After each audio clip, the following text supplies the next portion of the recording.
गोटे परिवार रे बापा माँ दुई पुओ आ गोटे झील रोते। थरे तांको बापा विचार करले कि आम परिवार सत्संग करवा। पाख गाँव रे जड़े साधु रोता। से साधु जनक बहुत भल प्रवचन दियंती, सत्संग करती। तेणु तांको बापा जाई साधु को प्रस्ताव देले कि आम घरे गोटे दिन मु सत्संग करने को चाहूँगी। बुझिल? तो साधु राजी हो गले। देखि गोटे दिन आसिकी सी तांको घरे सत्संग करिले। परिवार रो मुख्य किए बापा। तो बापा को भारी भल लगिला। बापा देखिले कि साधु जनक जो सत्संग करले सेथिरे मो परिवार भी आनंदित।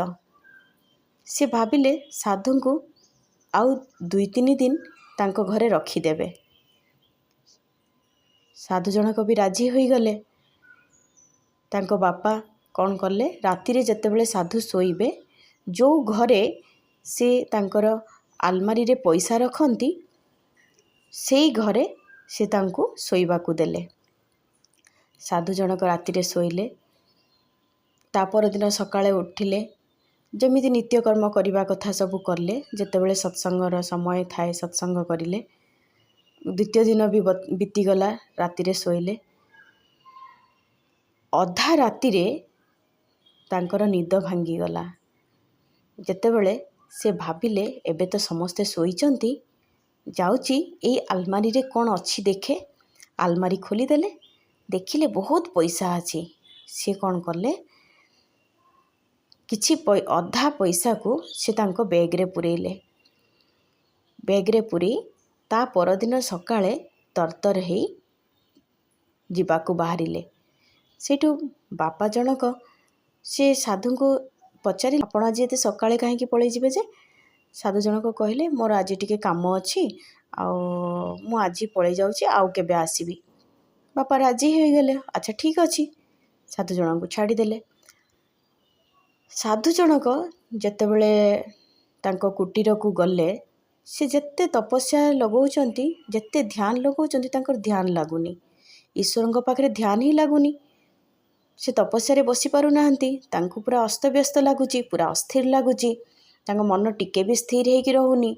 खाली आलतू फालतू कथा मने पड़ुची, आ मन सब आड़ को जाउची, चंचल ही जाउची पूरा। से टिके भी स्थिर ही पारु नाहंती। सेठू से ता पर दिन भी बसिले, हेले भी तांको मन स्थिर होनी। से विचार कले, कौन पाई मो मन रे स्थिरता आसुनी, मु कौन खाइची। से कौन खाइची मने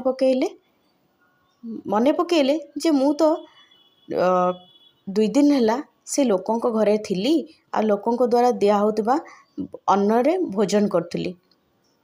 से अन्न रे आउ किछि प्रभाव पड़िछि कि? से भाबिकी कौन कले, पाटी रे आंगुली पुरी पुरी सबू जहाँ खाइतिले ताको बांती करिकी बाहर करले। करि सरला परे से आस्ते आस्ते तांको आराम लागिला। से ध्यान रे बसिले, ध्यान भी लागिला। एई भितरे बापा जनक जतले पैसा खोजिचंती, से आउ पाई नाहंती। सेठू तांको मन रे संदेह होला कि से साधु जनक नेइथिबे कि? से साधुंक पाखकू गले। साधु जनक कौन कले, जेतिकी पैसा नेइथिले सबू तांको दे देले। कहले, आज्ञा मु आपनको पैसा चोरी करिकी नेइथिली, आपण नै नियंतु। बापा जनक आश्चर्य हो गले, जदि से चोरी करथिले पुणी मते काहेकि देई देले? सेठू साधु जनक कहले, आपण को गोटे कथा पचारिबी? आपण जो धन उपार्जन करती को उपाय रे उपार्जन करती? सेठू बापा जनक कहले, आज्ञा मु चोरी करिकी, केबे काहाठारू लूट करिकी, केबे काहाठू छड़ेकी, केबे काहाकू मारिकी, एई भलिया भावरे पैसा अर्जन करे। आ जतले बहुत पैसा मो पाखरे हेई गला, मु भाबिली एई भलिया किछि किछि भल काम रे पैसा उडा लगे देले मोर किछि पाप कमी जिवो। तेणु करिकी मु भाबिली आम घरे सत्संग करिबा, आउ आपणको डाकिथिली। सेठू साधु बाबा जनक कहले आपणकर से चोरी धनर अन्न को मु खाइतिली।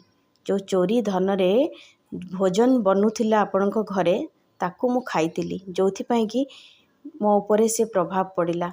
नहले मु तो जड़े साधु, मु तो ईश्वरंक ଧ୍ୟାନରେ ରହେ, ସତ୍ ମାର୍ଗରେ ଚାଲେ। ମୋ ଭିତରେ କେବେ ଚୋରି କରିବାର ପ୍ରବୃତ୍ତି ହିଁ ଆସେନି, କେମିତି ଆସିଲା?